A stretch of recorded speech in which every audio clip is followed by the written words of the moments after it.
नमस्कार. 8:30च्या बातमीपत्रात मी विजय कदम आपलं स्वागत करतो. सुरुवातीला एक नजर ठळक बातम्यांवर.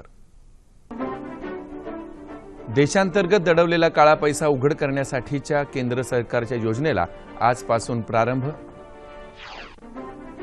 सरकारी सेवेतल्या डॉक्टरांच्या निवृत्तीचं वय वाढवून 65 करायला केंद्र सरकारची मान्यता. देशाच्या आर्थिक विकास दरात गेल्या 5 वर्षातली सर्वाधिक वाढ 7.6% टप्पा गाठला.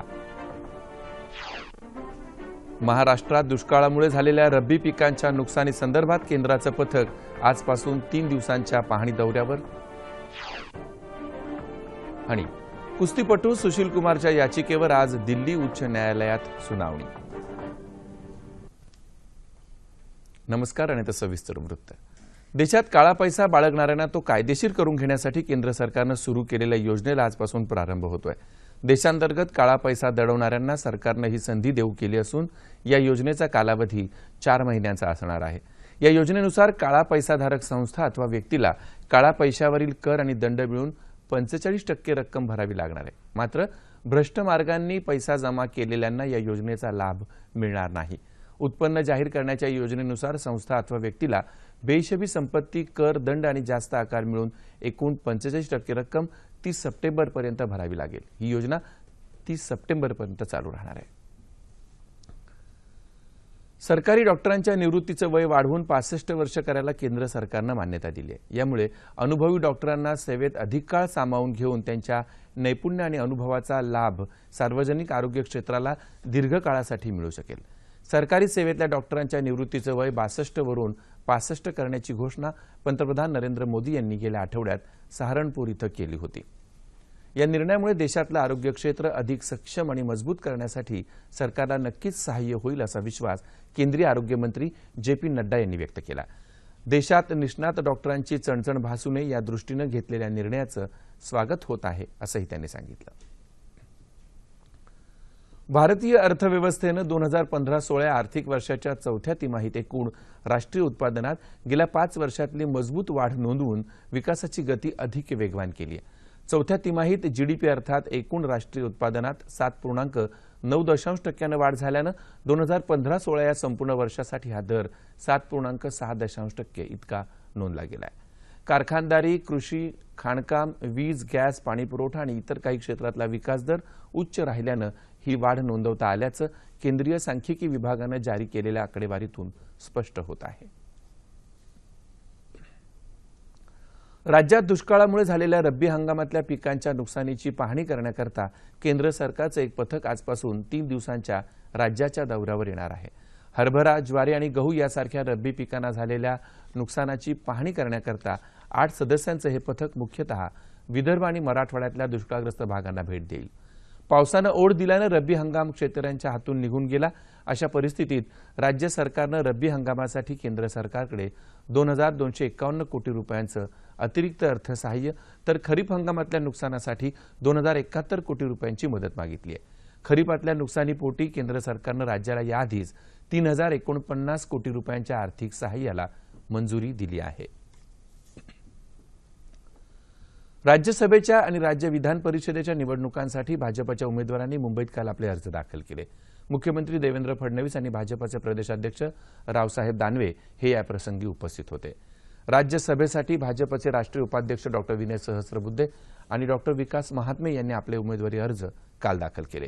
केंद्रीय ऊर्जा मंत्री पियुष गोयल यांनी यापूर्वीच पक्षातर्फे उमेदवारी अर्ज दाखल केलाय. राज्य विधान परिषदेसाठी भाजपा प्रदेश सरचिटणीस सुजित सिंग ठाकूर, शिवसंग्राम पक्षाचे नेते विनायक मेटे, शेतकरी संघटनेचे नेते सदाभाऊ खोत, मनसेतून भाजपात आलेले प्रवीण दरेकर, आर.एन. सिंग, प्रसाद लाड या 6 उमेदवारांनी काल अर्ज दाखल केले. काँग्रेसतर्फे राज्यसभेसाठी माजी केंद्रीय वित्तमंत्री पी. चिदंबरम यांनी, राज्य विधान परिषदेसाठी माजी मुख्यमंत्री नारायण राणे यांनीही आपले नामांकन अर्ज दाखल केले. राज्यसभेच्या 58 जागांसाठी 16 राज्यात होणाऱ्या वार्षिक निवडणुकीसाठी दाखल केलेल्या अर्जांची आज छाननी होणार आहे. मतदान आणि मतमोजणी 11 जून रोजी होईल. अर्ज भरण्यासाठी काल शेवटचा दिवस होता.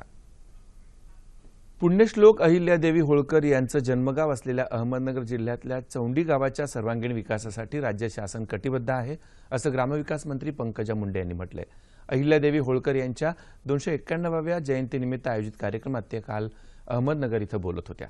सीना नदीच्या पुनरुज्जीवनाचा प्रस्ताव 15 दिवसात शासनाकडे पाठवा अशी सूचना त्यांनी जिल्हा प्रशासनाला केली। ग्रामविकास मंत्री म्हणून चौंडी गाव आपण दत्तक घेत असल्याचंही त्यांनी या प्रसंगी जाहीर केलं। या कार्यक्रमाला पालकमंत्री राम शिंदे आणि राजस्थानचे उद्योगमंत्री गजेंद्र सिंह उपस्थित होते।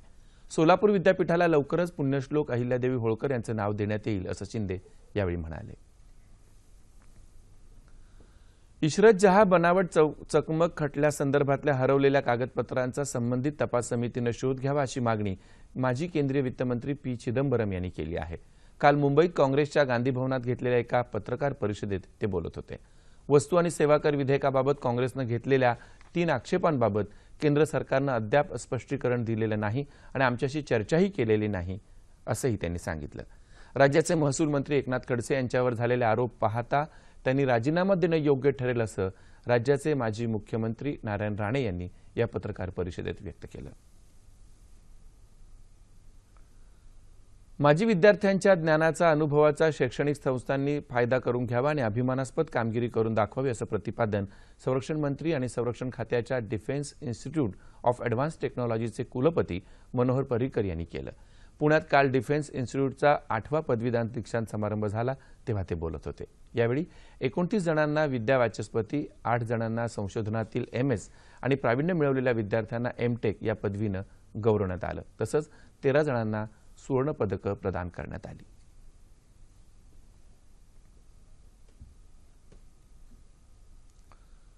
प्रसार माध्यमांचा योग्य वापर करून घेतला तर आपल्या मनातली गोष्ट लोकांपर्यंत आणि लोकांच्या मनातली गोष्ट आपल्यापर्यंत पोहोचायला कोणत्याही अडचणी येत नाहीत असा उत्तम वापर करून घ्यायचं तंत्र मात्र अवगत असायला हवं। गेल्या 2 वर्षात पंतप्रधान मोदी आणि त्यांच्या सरकारनं प्रसार माध्यमांचा उत्तम उपयोग करून घेत आपल्या योजना लोकांपर्यंत पोहोचवल्यात।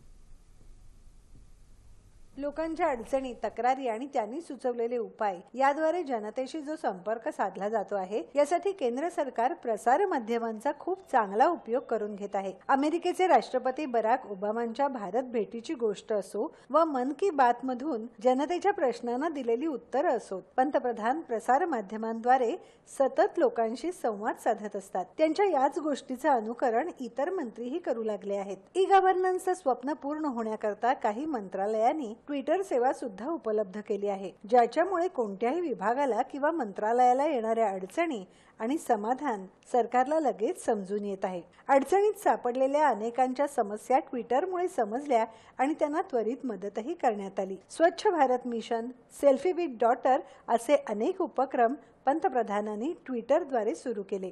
पंतप्रधान नरेंद्र मोदी यांचे ट्विटरवर 2 कोटीपेक्षा जास्ती फॉलोअर आहेत। तसंच आपल्या देशातला ते असा नेता आहेत की ज्यांना ट्विटरवर सगळ्यात जास्ती फॉलो केलं जातं।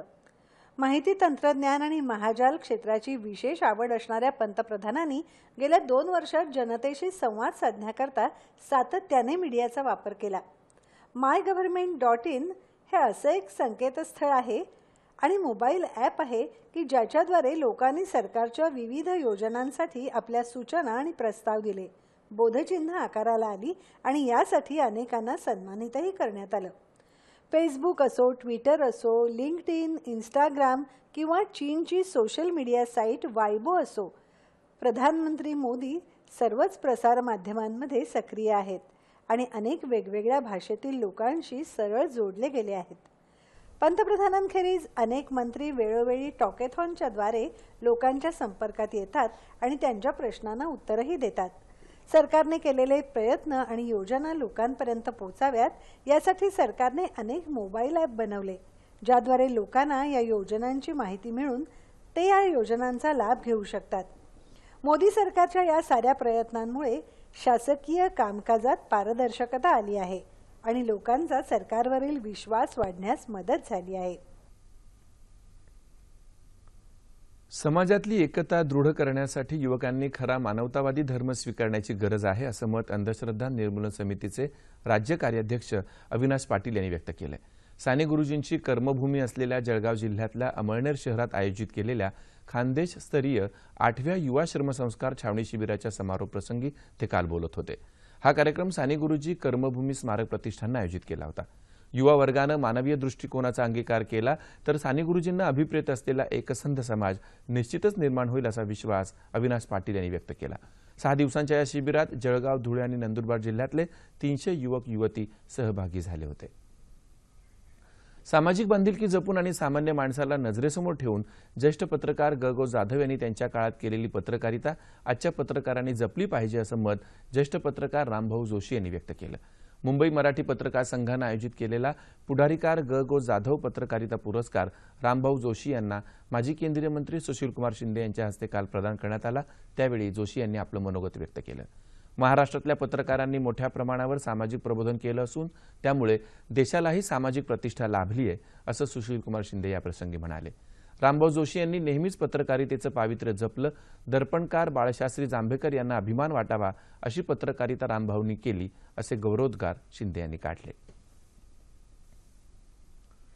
आगामी रिओ ऑलिम्पिकमध्ये पुरुषांच्या 74 किलो वजनी गटात कुस्ती या क्रीडा प्रकारात नक्की कोणता कुस्तीपटू सहभागी होणार आहे याबाबतचं प्रश्नचिन्ह अद्याप कायम आहे।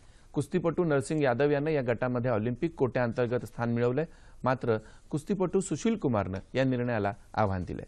दिल्ली उच्च न्यायालयात यासंबंधीची सुनावणी चालू असून भारतीय कुस्ती महासंघानं न्यायालयासमोर आपली बाजू मांडताना गेल्या 2 वर्षात सुशील कुमारनं कुस्ती महासंघाशी संपर्क ठेवला नाही, सराव आणि इतर बाबींकडे दुर्लक्ष केलं असं न्यायालयाला सांगितलंय। या प्रकरणाची सुनावणी आज दिल्ली उच्च न्यायालयात होणार असून या प्रसंगी सुशील कुमार आपली बाजू मांडणार आहे।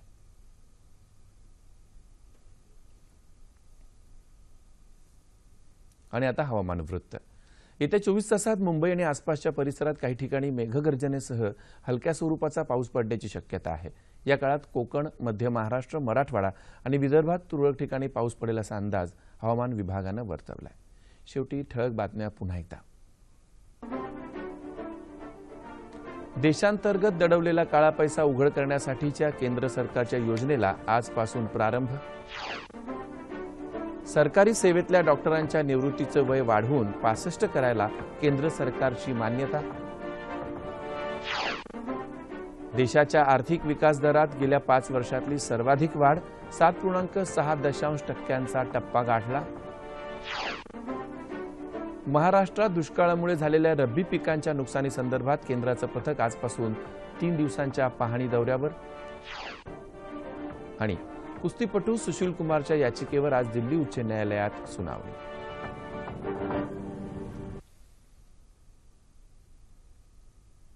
याबरोबरच हे बातमीपत्र संपलं। पुन्हा भेटूया दुपारी 2:30 वाजता सह्याद्री वाहिनीवर। नमस्कार।